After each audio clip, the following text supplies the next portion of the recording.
Most of the sugarcane fields in the Dominican Republic run all the way from Santo Domingo to the eastern end of the island.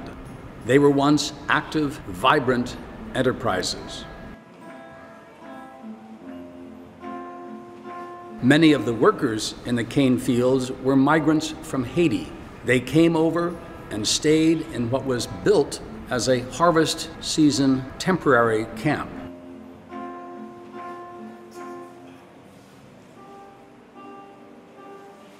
Over the years, the sugarcane fields closed down, those owned by the state. They were enterprises not properly run, ultimately going out of business. The camps then became permanent home to unemployed Haitians.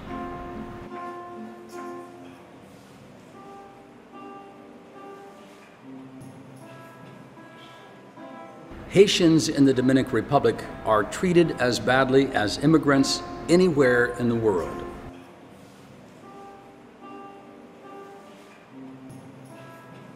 In the eyes of the Dominican government, they simply don't exist.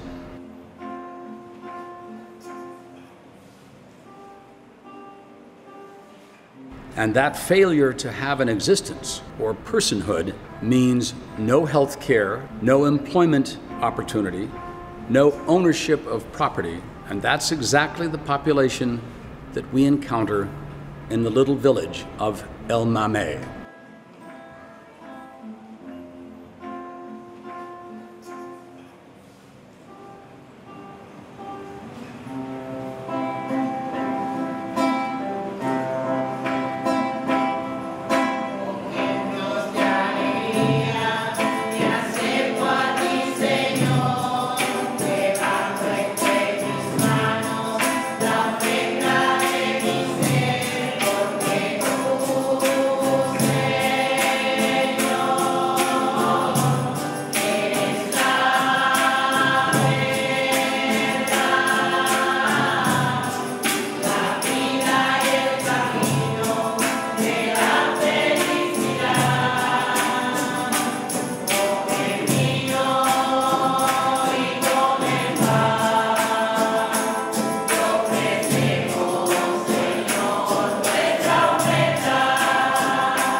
El Mame is located outside of a little town called San Antonio de Guerra, which is located about 30 miles east of San Antonio and Santo Domingo.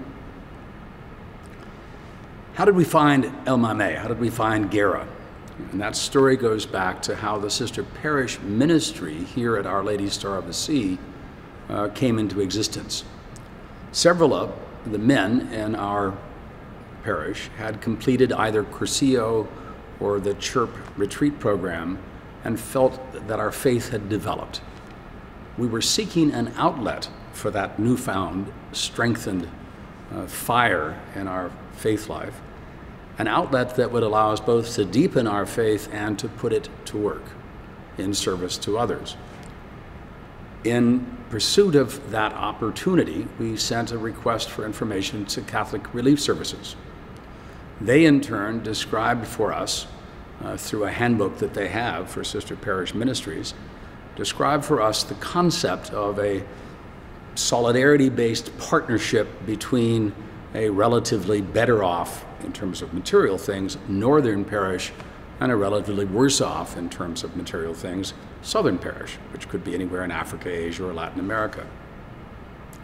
The key characteristics of a successful partnership, CRS told us, were first and foremost to focus on relationships more than resources, establishing a connection, faith to faith, between the two parishes. It's really a mutual solidarity where the relationship extends in both directions. They said that we should focus on and emphasize the equality of the gifts. The northern parish has something to give, but they also have room to receive a lot. Pope John Paul II said once, "No one is ever so poor that they cannot give more, and no one is ever so rich that they cannot receive more." As we developed our understanding of Sister Parish partnerships in concept, Catholic Relief Services sent the request for information on to a man named Father Mario Serrano, who was in charge of the Jesuit refugee program in the Dominican Republic. I think somebody sent me an email that there was a couple of guys that wanted to come here and know the reality.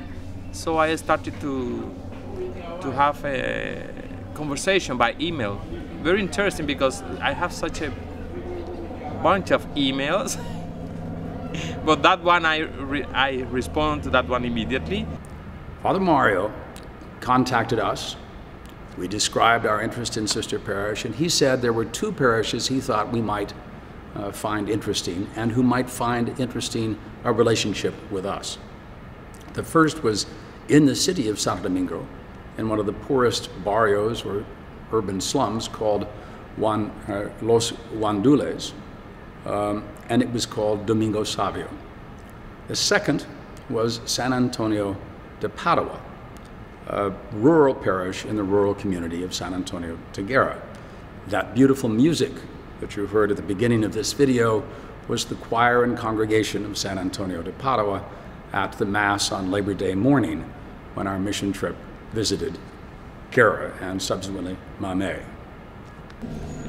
They want to see the reality, so I took them to the poor neighborhoods of Santo Domingo, and then I told them you have to go to the Bateyes because in those places you will find like the extreme poverty in this country.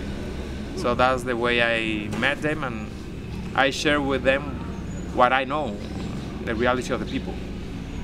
We visited one of the Bateyes, a Batey known as El Mamey, where it was clear that housing was dilapidated, the school was virtually non-existent, the chapel needed repairs, the water and sewer and electrification, everything imaginable. It was literally a seasonal migrant worker camp lived in full-time by 350 people. It was a dreadful place. The plan over the next 5 years is to rebuild or improve in some fashion the houses of all of those 350 people, to rebuild the school, to rebuild the chapel, to install a water purification system, to rebuild the latrine area and the sewage system, including the storm drainage system. That's an ambitious undertaking. The housing in Mamey is poor. Really, the primary concern is just trying to provide a safe, sound structure, provide a roof over someone's head, provide a bed for them to sleep in.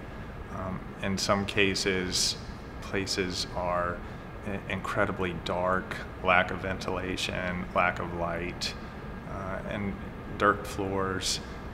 Really, I think there's a number of needs there. We had a framing group, an electrical group, and a concrete group.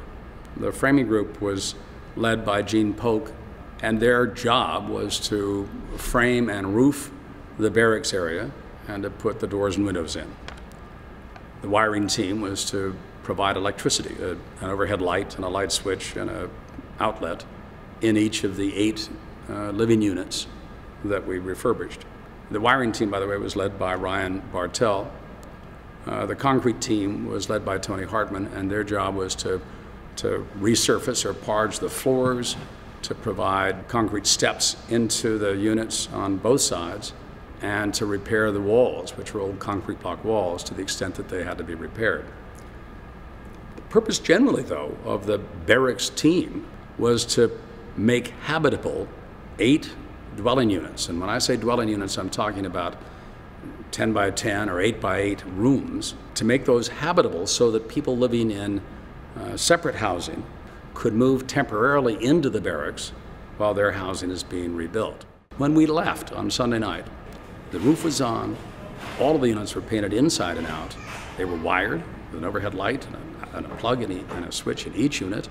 You could walk up steps to get into the units on both sides of the structure.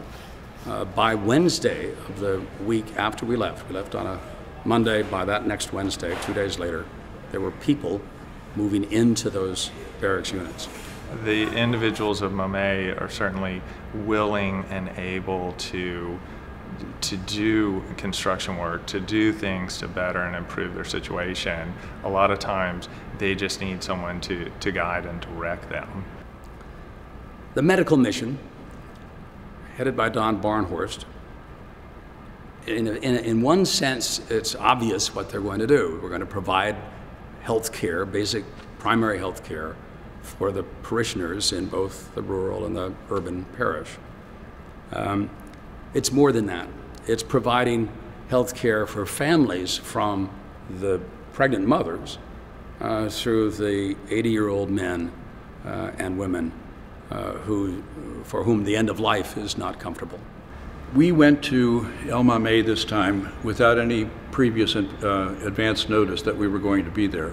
And we showed up early Saturday morning, and a lovely lady named Claudia, who lives there, began spreading the word that there was a medical team there that would see the patients. And before long, we were just inundated with people. And the one feature that really struck me was almost all of the little kids showed up in their Sunday best clothing, that the mothers were so pleased that there was someone to care for them, someone that showed some interest, that they were going to respond by having the children wear their very best.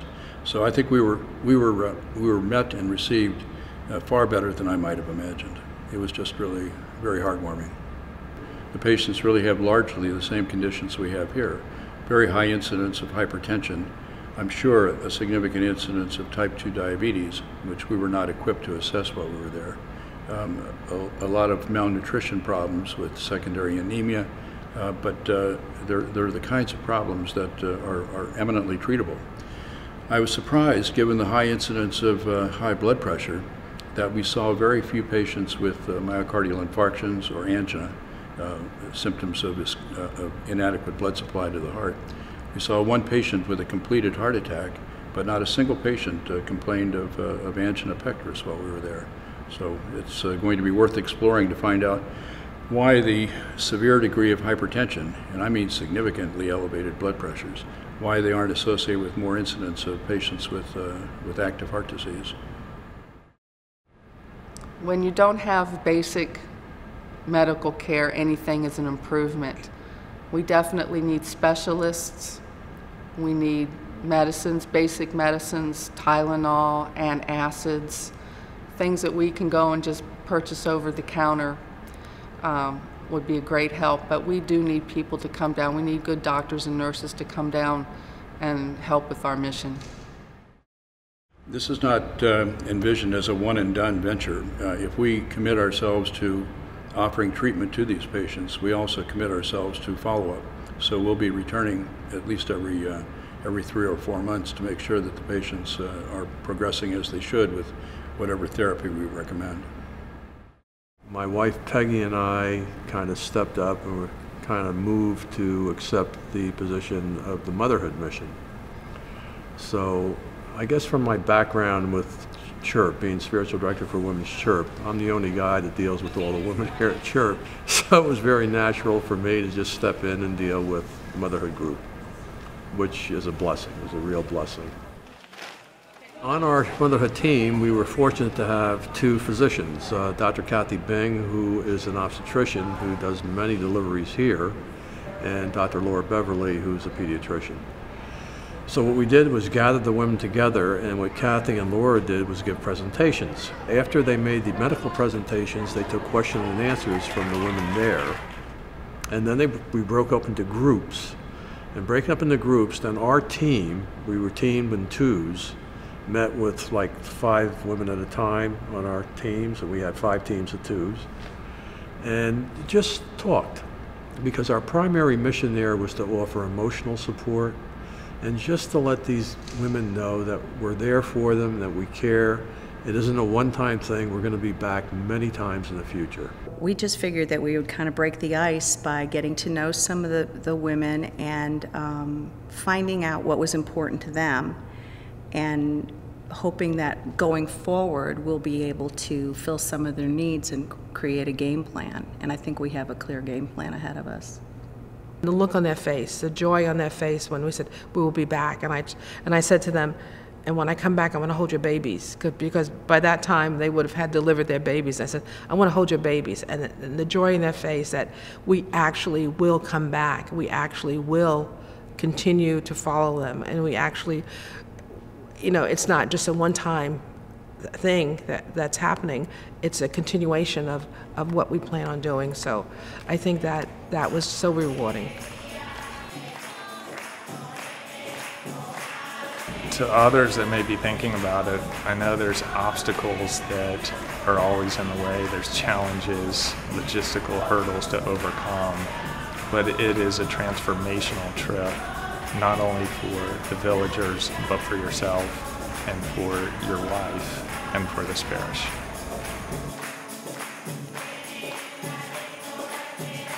I can't say enough about, yes, it will be life-changing, because it has to be. When you see how the people, how warm they are, how poor they are, and they're happy, and they look happy. They look at peace, because they know, I think they realize that God is going to take care of them. You know, they don't know when and how, but they think they realize that God will take care of them, God will provide. And that's what we have to do. We have to share what we have with them.